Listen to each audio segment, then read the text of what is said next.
Hello, this is Mrs. G, and here is the class example, the Energy Work Challenge. And so we've got a beanbag. It's sliding down a ramp, has an angle of 22 degrees, and the ramp itself is 75 long meters. If the coefficient of kinetic friction between the beanbag and the ramp is very small, 0.09, what is the bag's speed at the bottom of the ramp? Assume the bag starts from rest. So I've gone ahead and already drawn this problem out for us. So we've got the beanbag on the ramp. The ramp has friction, which I try to draw as like a jagged line. And I've labeled where the ground is. The ground will be where it ends up at the end. I've gone ahead and drawn a free body diagram to help us figure out the frictional force so we can calculate work done by friction more easily. And I did another calculation over here because if I'm using the potential energy, gravitational potential, I do need to know how high vertically that my beanbag is starting and ending. So I needed to do a little bit of trigonometry over here. And I figured out that this side of the triangle, the height of the beanbag is 28.1 meters. All right, so let's begin the problem by writing down our work energy theorem, or big ugly equation. So it's saying the work done by friction plus the work done by any applied force, work done by tension, is going to equal the change in kinetic energy translational plus the change in gravitational potential plus the change in any elastic or spring energy we have. We haven't learned yet about rotational kinetic energy, and that's why it's not part of our equation right now. All right, so we go through our survey. Is there a spring involved in this problem? No. Does the height change? Yes. Does the speed change from beginning to end? Yes. Is there tension? No. Is there applied force? No. So now we can expand our work done by friction to be friction force times the displacement, cosine 180. 180 degrees is always the angle between friction and displacement.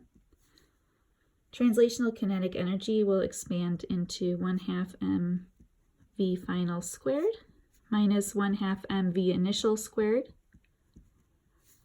And the gravitational potential will expand mgy final minus mgy initial.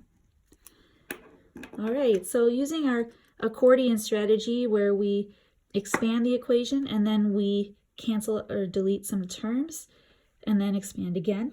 It's called the accordion style. So here we go.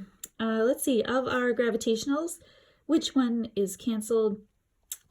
The final position is where the height is 0, so we can cancel that out. And for the kinetic energy, the beanbag starts at rest, so we can get rid of this term. Excellent. For my next line, I'm going to substitute in that the friction force is mu times the normal force, delta R, cosine 180. And then the right-hand side cleans up to 1/2 mv final squared minus mgh. Oh, I always use h, sorry, y initial.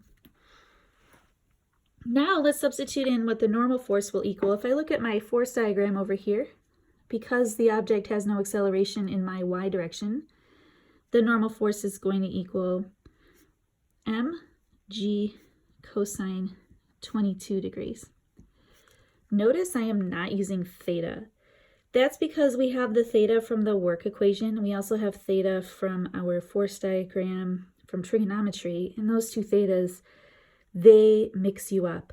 So it's best if you know what your angle is to put it in immediately and just skip the letter theta 100% of the time. So if you notice, I did that here.